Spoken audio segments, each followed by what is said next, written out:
Olhe atentamente para o mapa do Brasil.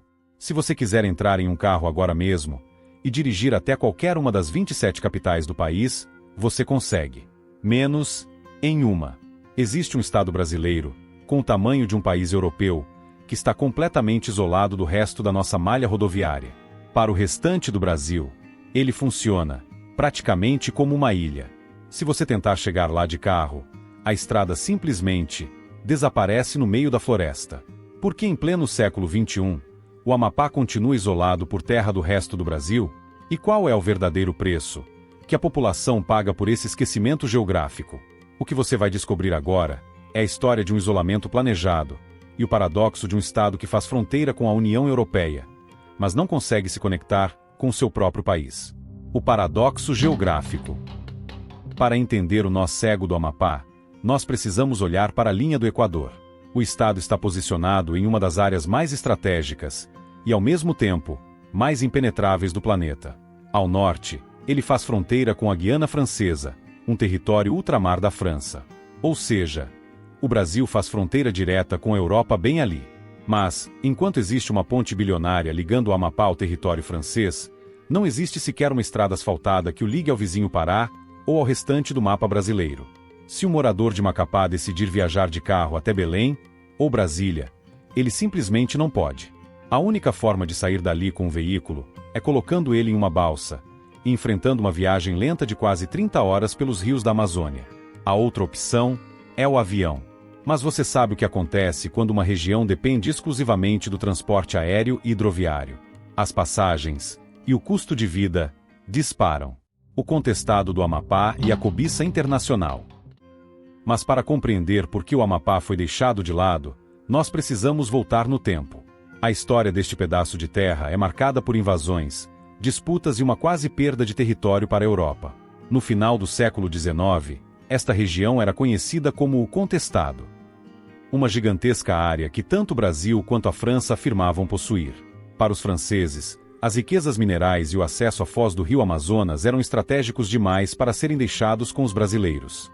A tensão escalou tanto que, em 1895, soldados franceses invadiram a cidade de Amapá, gerando um conflito armado que terminou em mortes. A disputa só foi resolvida na Suíça, através de uma arbitragem internacional que deu ganho de causa ao Brasil. Mas o trauma ficou gravado na geopolítica brasileira.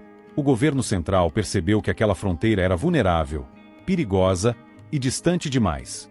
Décadas depois, durante a Segunda Guerra Mundial, o presidente Getúlio Vargas tomou uma decisão drástica.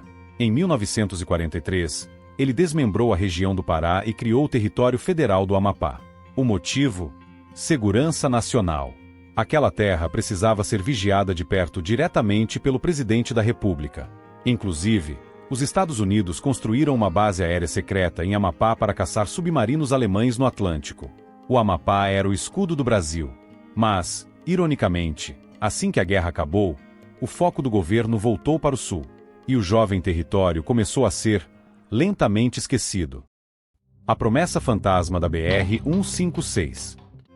Existe um plano para quebrar esse isolamento histórico, e ele já dura mais de 40 anos. Esta é a BR-156, uma rodovia que cruza o estado e que deveria ser a salvação do Amapá.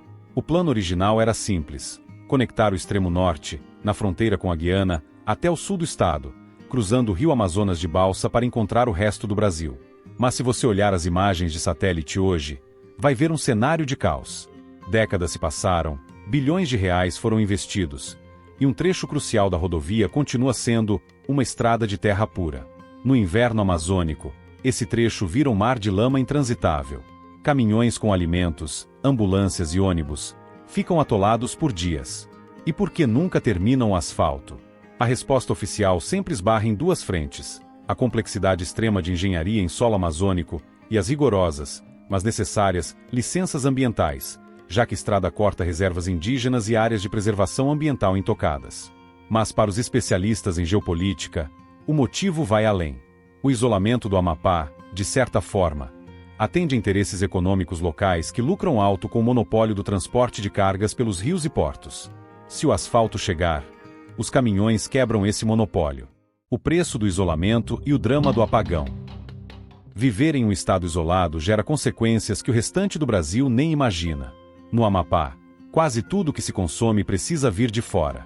O arroz, o feijão, o cimento para a construção.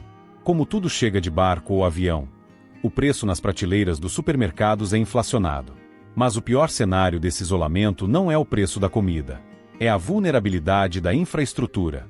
Em novembro de 2020, o Amapá viveu um dos maiores dramas da história moderna do Brasil. Um incêndio em uma subestação de energia deixou quase 90% do estado na escuridão total.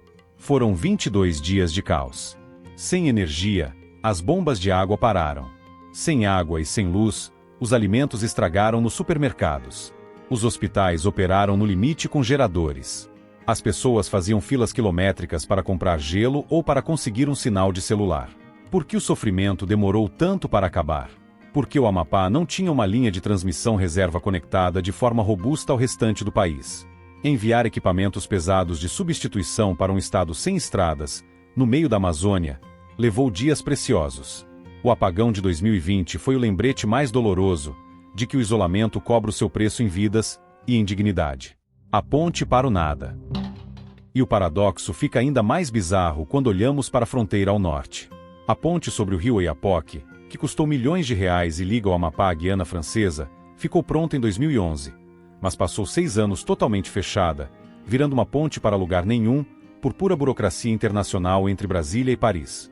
Hoje ela está finalmente aberta, mas as exigências pesadas do governo francês para a entrada de cidadãos brasileiros, como vistos complexos e seguros internacionais caríssimos, fazem com que essa conexão quase não seja aproveitada pela economia local.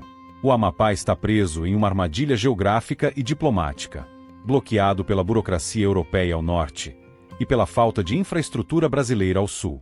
Conclusão: o caso do Amapá nos mostra que, no Brasil, as fronteiras não são definidas apenas por linhas desenhadas no mapa, mas pela presença ou ausência do Estado. Enquanto o asfalto da BR-156 não chega, e as balsas continuam sendo o único cordão umbilical com o resto do país, o povo amapaense resiste.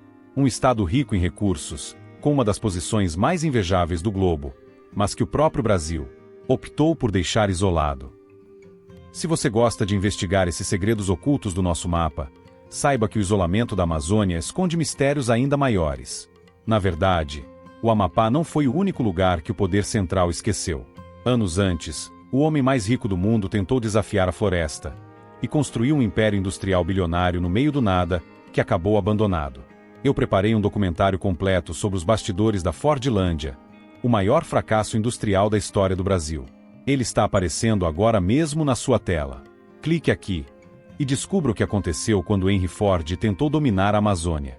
Inscreva-se no canal 221B e eu te vejo no próximo vídeo.